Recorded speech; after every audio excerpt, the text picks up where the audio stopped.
What's up, everybody? I'm Casey Gilman, Church Administration here at Emmaus. You are? Bryan Holt. I'm the pastor here at Emmaus. Perfect. So today we're going to talk a little bit about some old stories that you have for us. We were talking, it was last week, about churches have so many different people from so many different places and people we can learn from. And you came here, church, Emmaus here was already established, and there were other people already here, and you had some fun stories. Yeah.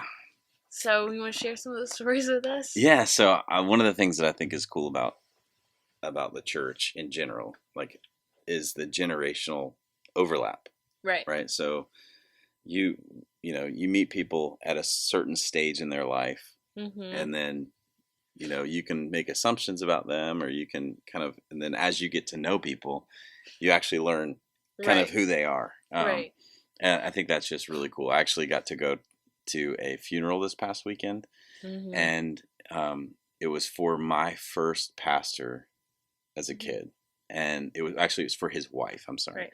And so there were people that knew me as a toddler, and so that was neat. And I was reminded when I was a toddler, I had an older brother, and the pastor had two boys that were the same age as me and my brother, and they called us the Wrecking Crew.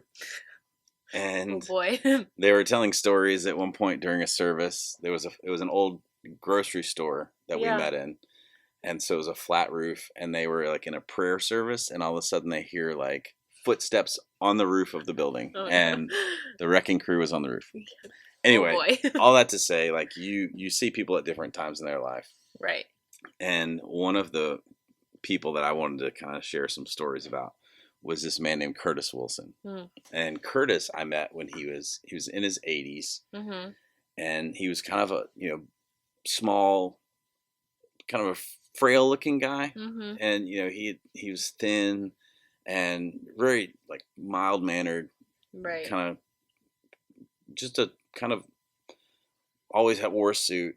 I kind of had a picture of him when I first met him. This guy was going to be stuffy and kind of maybe uptight about things. Right. And I could not be more wrong about him. As I got to know him, I found that this guy was, one, he was hilarious. He was a stickler for, time. And he knew the bylaws better than anybody in the church. Wow. But he was a 30-year state trooper. Wow. In Virginia. And so I saw pictures of him from when he was younger, and he was a beefy, kind of scary looking guy. Wow. And he the first thing where I realized I might be wrong about him was that, well, I was kind of right and wrong about this one.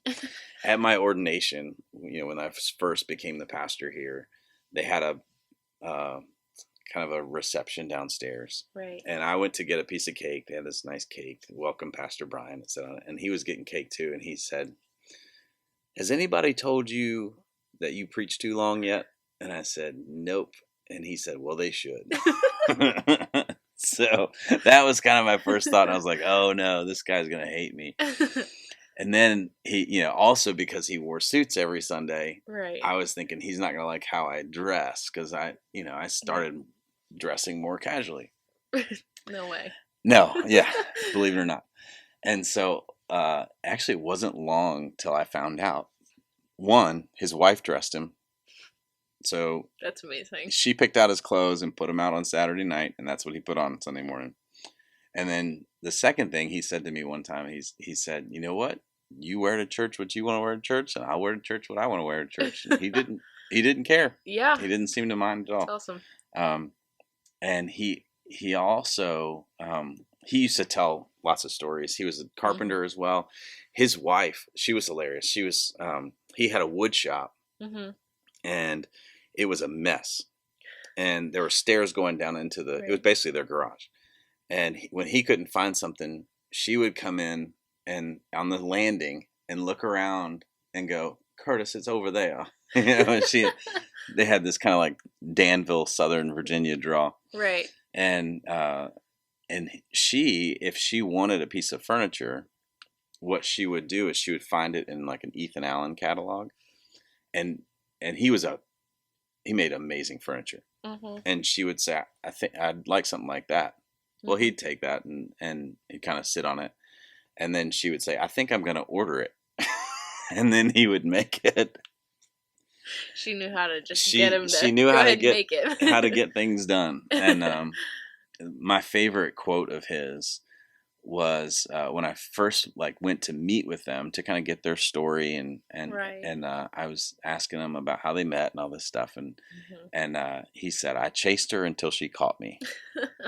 So that was my favorite funny. Curtis quote. Yeah. That's awesome. Yeah, he was a really fun guy. I definitely miss him a ton. He was a great man. I had a lot of respect for him. Probably the most touching thing he said to me when he came and asked me to do his funeral. He said, mm-hmm. Bryan, everything's been paid for. Everything's been organized. We know the funeral home, the burial plot, all that stuff. And he said, would you be willing to drive to Danville mm-hmm. to do the graveside service?